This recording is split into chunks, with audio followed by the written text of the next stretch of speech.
చేసుకోవడానికి పరిణయం కోసమై వేచి చూస్తూ ఉంటుందన్నమాట. ఎందుకు? లోక కళ్యాణార్థం కావాలి అని చెప్పి. అలా మన స్వామి ప్రతిష్ఠీకృతమైనటువంటి ఈ 2వ సంవత్సరం ఇప్పటికీ 2 సంవత్సరాలు పూర్తిగా వస్తున్న వేళ స్వామి ఎదురు సన్నాహ మహోత్సవంలో మరలా మీరే ఎదురుపడ్డారు. కాబట్టి స్వామి వివాహానికి అంగీకరించడానికి ఆయన సిద్ధంగానే ఉన్నాడు. మీరు ఏమిస్తారో చెప్పండి. వివాహం చేసుకోవాలో వద్దా ఆలోచిస్తాం. మీకేం కావాలో చెప్పండి. ఈ ఊరు కావాలి. ఏ ఊరు కావాలి? తిరుమలాయపాలెం కావాలి. తిరుమలాయపాలెమే కాదు, పక్కన పిండిపోలు అటు పక్క ఒక ఊరు చాలండి మాకు. ఒక ఊరు చాలు మాకు. మా అమ్మకి ఏది కావాలంటే అవి ఇవ్వడానికి మేము సిద్ధంగానే ఉన్నాం. మీ అమ్మాయికి కాదు, మా స్వామి గురించి అడుగుతున్నాం. మీ స్వామికే మేము ఇస్తామని చెప్తున్నాంగా. సరే, మీకు మేము దానికి చక్కగా అంగీకరిస్తూ ఉన్నాం.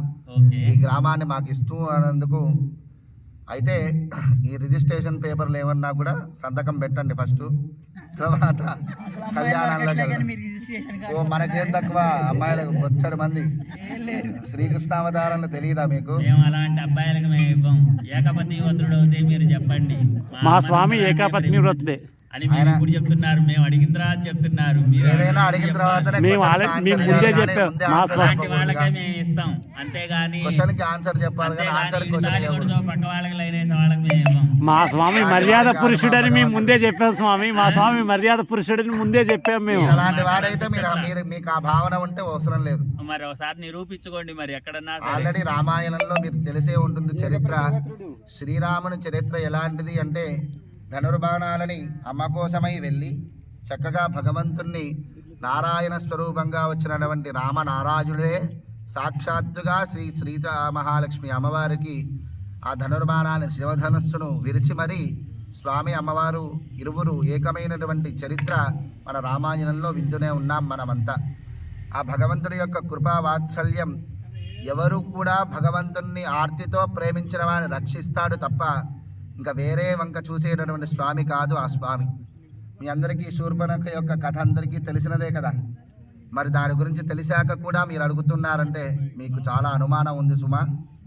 అటువంటి అనుమానాలు మా భగవంతుడు తట్టుకోలేరంటేనే అనుమానాలకు పెట్టనమాట. అందుకని మేము మా అమ్మాయిని ఇస్తున్నాం కాబట్టి 100 రకాల అనుమానాలతో మేము వ్యక్తపరుస్తాం. మీరు అవన్నీ తీర్చాల్సిందే. ఎందుకంటే చేసుకుందాం అనుకుంటున్నారు కాబట్టి అవన్నీ తీర్చండి. చేసుకుందాం అనుకోవట్లే, మీరు అడిగారు కాబట్టి ఆలోచించి చేసుకుంటున్నాం అంతే. అంతే, ఆలోచించారు కదా మొత్తాన్ని చేసుకుందామని. అంతే కదా, అడిగితే ఏది లేదని అనుకోకూడదు. భగవంతుడు ఏమంటాడు? ఏది అడిగినా ఇవ్వడానికే సిద్ధంగా ఉంటాడు. ఆ వరం మీరు అడిగారు, ఆయన ప్రసాదించాడు. మాకు ఇష్టమే అలా అవుతే, అందుకే మేము చేసుకుంటా ఉన్నాం. సిద్ధం కదా. చక్కగా వివాహానికి వివాహాగారం ప్రవేశ్య చక్కగా స్వామికి అమ్మవారికి ఇరువురికి కూడా వివాహం అంగీకారం అవ్వడానికి చక్కగా అమ్మాయి తరపు వాళ్ళు ఈ గ్రామాన్ని స్వామికి చక్కగా అందిస్తూ, గ్రామంలో ఉండేటువంటి భక్తులందరినీ కూడా, గ్రామంలో ఉండేటువంటి ప్రతి ప్రాణిని కూడా కాపాడేటువంటి శక్తిని మాకందరికీ, మీ యొక్క కృపని వాత్సల్యాన్ని మా అందరి యందు ఉంచి మమ్మల్ని, మా కుటుంబాన్ని, ప్రతి ప్రాణిని కూడా కాపాడు స్వామి అని చెప్పి మనమందరం స్వామిని కోరుతూ ఉన్నాం. అమ్మవారి తరపున మీరందరూ కూడా అమ్మవారి తరపున ఉండి స్వామిని. అయితే ఈ గ్రామం కూడా అమ్మవారిదే, మీ అందరికీ తెలుసునా అమ్మవారి యొక్క చరిత్ర. అయితే అందుకనే ఈ అమ్మవారి పేరు, గ్రామం కూడా అమ్మవారి పేరు ధరించే ఉన్నది. తిరు అంటే శ్రీ అని అర్థం. ఏంటండి? శ్రీ అని అర్థం. తిరు అంటే శ్రీ అని అర్థం.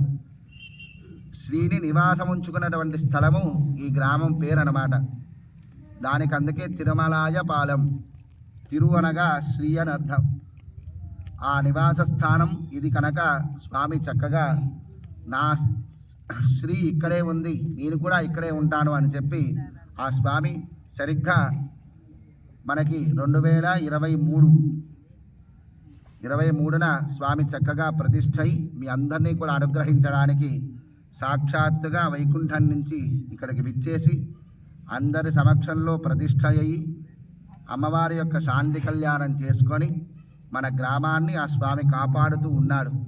ఆ యొక్క ప్రక్రియని ప్రతి ఏటా కూడా మనం వార్షిక బ్రహ్మోత్సవంలా చేస్తూ ఉంటాం అన్నమాట. ఆ యొక్క విధానంగా ఇప్పుడు దీంట్లో ఎదురు సన్నాహ మహోత్సవాన్ని సరదాగా మనం అందరం చక్కగా ఉత్సాహంగా ఉత్సవాన్ని చేసుకుంటాం. ఇదంతా కూడా కేవలం ఎదురు సన్నాహం అనగా ఎదురెదురుగా ఉండి అమ్మవారి యొక్క గుణగణాలను తెలుసుకోవడం, స్వామి యొక్క ప్రేమ వాత్సల్యాన్ని తెలుసుకోవడం, స్వామి యొక్క గుణగణాలను తెలుసుకోవడం, అమ్మవారి యొక్క వాత్సల్య భక్తిని తెలుసుకోవడం అనగా అమ్మవారు మన మీద, స్వామివారు మన మీద చూపించేటువంటి ప్రేమ, అనురాగాలు, ఆప్యాయతలు, శక్తి ఎలాంటిది అని తెలుసుకోవడం అన్నమాట. అటువంటి అన్నీ కూడా ఇప్పుడు మనం తెలుసుకున్నాం. మా యొక్క స్వామి, ఈయన పేరు శ్రీరామచంద్రమూర్తి. ఈయన దశరథ మహారాజుని యొక్క కుమారుడు. ఈ స్వామి అయోధ్య నుంచి సుమారు ప్రపంచమంతా కూడా స్వామి యొక్క మహిమతో కూడి ఉన్నటువంటి ప్రపంచమే ఇది. మనం 2023లో ప్రతిష్టాపన చేసుకుంటే 2024లో అయోధ్యలో కూడా రామచంద్రమూర్తి వచ్చాడు. అటువంటి ఈ విశ్వవ్యాప్తమంతా కూడా రాముని యొక్క నామంతో నిండి ఉన్నదన్నమాట.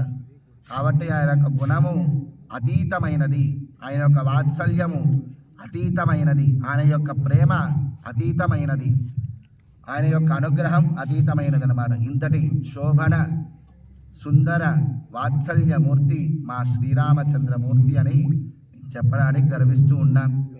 అలాగే అమ్మవారి యొక్క గుణగణాలను కూడా కాస్త సెలవిస్తే చక్కగా తెలుసుకొని అమ్మ యొక్క వాత్సల్యాన్ని మనమందరం కూడా ఒకసారి స్మరణ చేసుకొని చక్కగా వివాహంలోకి అనగా కళ్యాణ మహోత్సవంలోకి అందరం కూడా అడుగు పెడదాం.